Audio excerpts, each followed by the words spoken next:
我过来看到规台湾头一个镇公所发年底慰问金，这是花莲的凤林镇西瓜。去年因为天灾影响，引起到农产品收成无讲真好，做田人也有做事人收入变少。凤林镇的镇公所真拍手宣布，要发给每一个人，拢总有1万外在地乡亲，无论大细汉，一个人2000块年底慰问金，互大家会当有钱，会当过一个好年。嘛，希望借这个机会刺激在地景气，也有消费。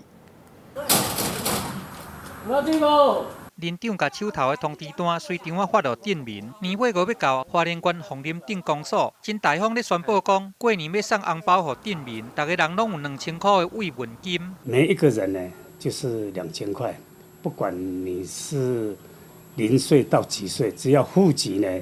在108年6月30号以前呢，有在我们凤林的呢，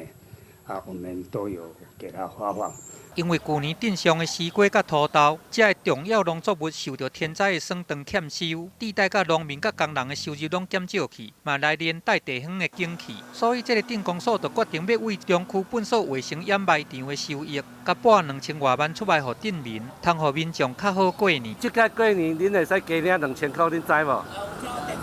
有报，安尼欢喜讲过年加红包。